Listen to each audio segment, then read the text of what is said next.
Hey guys, so today we're doing the second half of our study of Louisiana New Orleans history. Quick whirlwind tour of everything that's going on. Remember that Louisiana was first French because it was founded by Bienville, the father of New Orleans, and then it turned into Spanish when the French gave it to them after the French had lost the war against the British. And then now we're moving into what happened after that. So the first big event is the Louisiana Purchase. And in order to understand the Louisiana Purchase, you have to know that Louisiana went back to being French after it was Spanish because there was a guy named Napoleon in France who actually took over Spain. And so when he took over Spain, he took Louisiana back for France. And then he sells it to Thomas Jefferson in the Louisiana Purchase.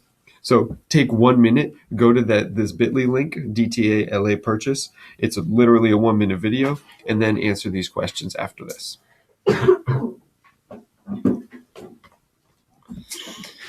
So there were reasons why each one of them wanted to do what they wanted to do. Thomas Jefferson, this good-looking guy right here, he wanted New Orleans so that he could control the Mississippi River.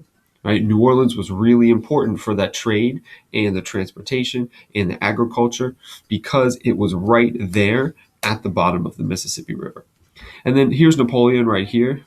He was solid, but he had an empire in Europe. He didn't want any more land in America because he couldn't defend Louisiana. He didn't have enough soldiers to send them over here to defend that whole big area. So he just needed some money to fight his wars in Europe. And so he sold Louisiana to Thomas Jefferson. So worked out for both of them, and it was clean, done. So check out this cartoon and see if you can answer the questions about the Louisiana Purchase.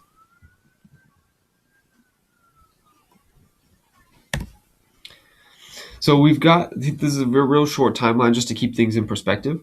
We've got the Revolutionary War when the United States becomes a country. And then once the United States is a country, then it can do things like make the Louisiana Purchase, part of Manifest Destiny, getting America to expand all the way to that West Coast, becoming a bigger and more powerful country. So as America is expanding, we are going to run into some trouble with other countries, and that's going to be the cause of the War of 1812, which is what we're talking about now. So the War of 1812 is really the second war that America fights, and we fight against England again. There are three reasons why we fight against England. Make sure you write these on your paper so you have them because they're really important.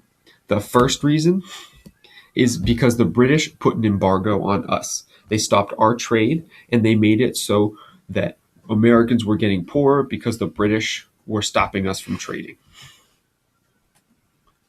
The second thing the British did was they did something called impressment. And impressment means that they would go to our ships and take our sailors and make them British. We're going to talk about this a little bit more in a sec. The last thing they did was they supported Native Americans fighting against the U.S. Really, now we would say that that's not necessarily a bad thing because the U.S. was taking the Native American land. But at the time, the Americans were really mad that the British were giving guns and supplies to the Native Americans so they could kill United States citizens. So let's look at these three. First one was the trade restrictions. You had the British, who had this really powerful navy. Their ships were way better than the Americans, and they could use that navy to stop America from trading, which eventually made Americans really poor, and it made them really angry with the British. So it made us kind of want to fight. They also, and this is like made people really mad, was whenever the British found an American ship at sea, then they would take all the sailors on that ship. They would force them, just like this guy is at bayonet, to come over to the British ship, and they would make them fight for the British in the British Navy. Maybe sometimes they'd even be fighting against their fellow Americans from before. So this is really making Americans mad because this is their brothers, this is their fathers who are being taken and forced to fight for the British, who they already hate. And then last, you had the British that were giving weapons to the Native Americans so they could fight against the United States. It made sense because the United States was taking Native American land. At the time, the United States citizens were really mad about this.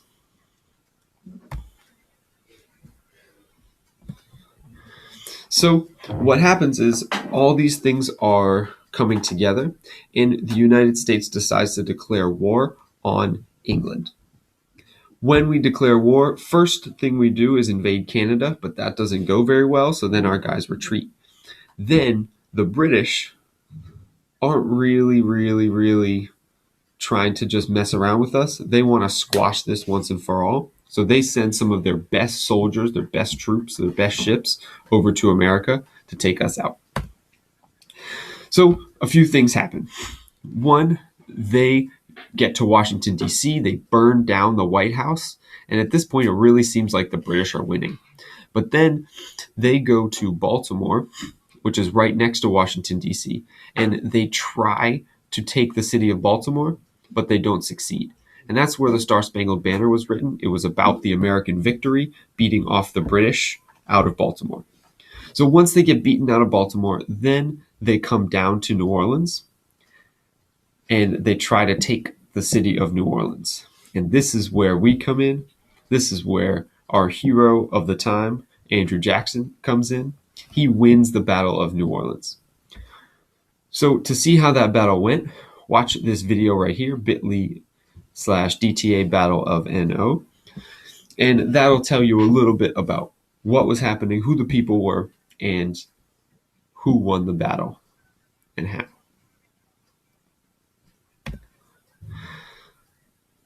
So here's my man right here at the top. See if you can figure out who this is. See if you can figure out what's going on.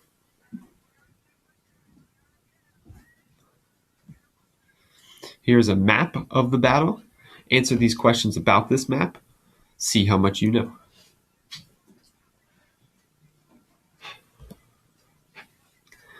And last, let's think about the results of the battle and how this made Americans feel. In order for you to see this, though, I want you to look at a song that was written a little bit later, but it keeps the same mentality. So go to this link and listen to that song. You can read the lyrics with it. There are pictures about the battle as you watch the video, so make sure you're watching those. And think about the tone and the mood of the song. See how it would make Americans feel about what happened in the battle.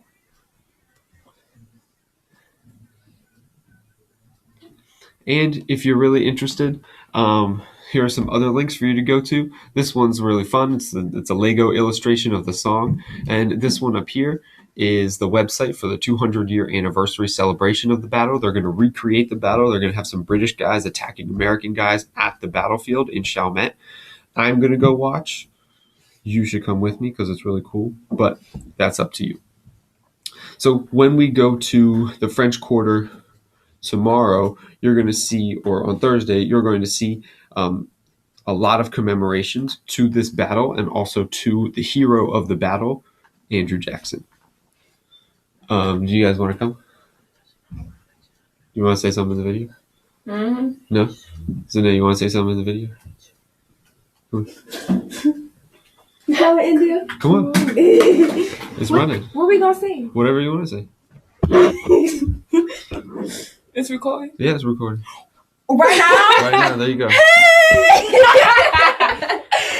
Wait, hold up. You got other I want to shout out y'all. Yeah, good job on your own. For real though. Benchmark, yelling Harvard. Yeah, we did good. Squash stuff. We did that like squash.